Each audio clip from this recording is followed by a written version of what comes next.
વડાપ્રધાન શ્રી નરેન્દ્રભાઈ મોદીએ હંમેશા સામાન્ય લોકોને પ્રાધાન્ય આપ્યું છે. તેમના નેતૃત્વમાં રિફોર્મ એક્સપ્રેસને આગળ ધપાવતું આત્મનિર્ભર વિકસિત ભારત માટેનું આ બજેટ છે. માન્ય વડાપ્રધાન શ્રીના નેતૃત્વમાં નાણામંત્રી શ્રીમતી નિર્મલા સીતારામનજીએ સતત 9મી વાર બજેટ રજૂ કરવા માટે અભિનંદન પાઠવું છું. કર્તવ્ય ભવનમાં તૈયાર થયેલું આ બજેટ 3 કર્તવ્યો પર ઝોક આપતું બજેટ છે. તેમાં જ્ઞાન એટલે કે ગરીબ, યુવા, અન્નદાતા અને નારી શક્તિ તથા દિવ્યાંગજનોના પિલર્સ મજબૂત થશે.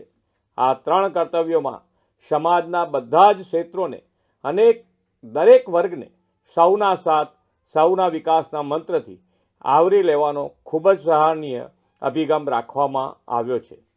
ઇન્ફ્રાસ્ટ્રક્ચર, ઇન્ડસ્ટ્રીઝ, કટિંગ એજ ટેકનોલોજી, સેમિકન્ડક્ટર, ડેટા સેન્ટર્સ જેવા ક્ષેત્રો પર ખાસ ફોકસ કરવામાં આવ્યું છે. એમએસએમઈ પર ભાર મૂકવામાં આવ્યો છે. તેનાથી લઘુ અને સૂક્ષ્મ ઉદ્યોગોને મોટો ફાયદો થશે. મેન્યુફેક્ચરિંગ ક્ષેત્રમાં ઉદ્યોગોને જે પ્રોત્સાહનો જાહેર કરવામાં આવ્યા છે તે પણ ગુજરાતના મેન્યુફેક્ચરિંગ સેક્ટરને બૂસ્ટઅપ કરશે. પૂર્વ ભારતના દાનકુનીથી સુરત સુધીના ડેડિકેટેડ ફ્રેટ કોરિડોરથી રાજ્યના વેપાર ઉદ્યોગ અને ઉત્પાદન ક્ષેત્ર માટે ઝડપી લોજિસ્ટિક સેવાઓ મળતી થશે. ટેક્સટાઇલ સેક્ટરને વધુ ઉત્તેજન આપવા જાહેર કરવામાં આવેલી 6 જેટલી યોજનાઓનો લાભ ગુજરાતના ટેક્સટાઇલ સેક્ટરને મળશે. 3 કેમિકલ પાર્ક્સની જાહેરાત તથા બાયોફાર્મા ઇન્ડસ્ટ્રીઝ માટે 10,000 કરોડની જે જાહેરાત થઈ છે તેનો પણ લાભ ગુજરાતના આ ક્ષેત્રના ઉદ્યોગને મળશે. ગુજરાત દેશમાં મ્યુનિસિપલ બોન્ડ ઇસ્યુમાં અગ્રેસર રહ્યું છે.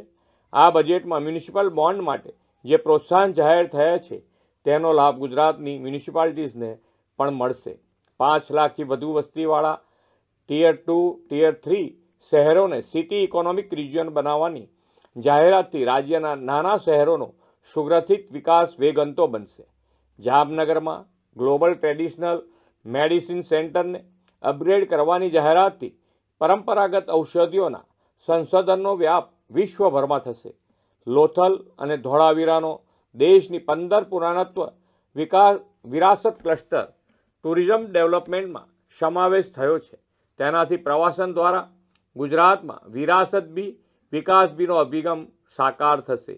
દેશમાં 20 આઇકોનિક પ્રવાસન સ્થળો માટે 10,000 ટુરિસ્ટ ગાઈડ તૈયાર કરવાની યોજનાથી ગુજરાતના આઇકોનિક ટુરિસ્ટ પ્લેસમાં સ્થાનિક રોજગારીઓને તકો વધશે. કૃષિ, પશુપાલન, મત્સ્ય ઉદ્યોગ, સ્વસહાય જૂથો, ગ્રામીણ અર્થતંત્ર સૌના વિકાસને પ્રાધાન્ય અપાયું છે. વડાપ્રધાનશ્રીએ હંમેશા કરદાતાઓનું સન્માન કર્યું છે અને તેમને દેશના વિકાસના ચાલક બળ ગણાવ્યા છે. આ બજેટમાં પણ કરદાતાઓના સન્માનનો ખ્યાલ રાખીને પ્રામાણિકતા વધે તે દિશામાં કરવેરા ભરવામાં રહેલી ક્ષતિને ગુનો નહીં પરંતુ ભૂલ ગણીને સજાના બદલે દંડની જોગવાઈ કરી છે.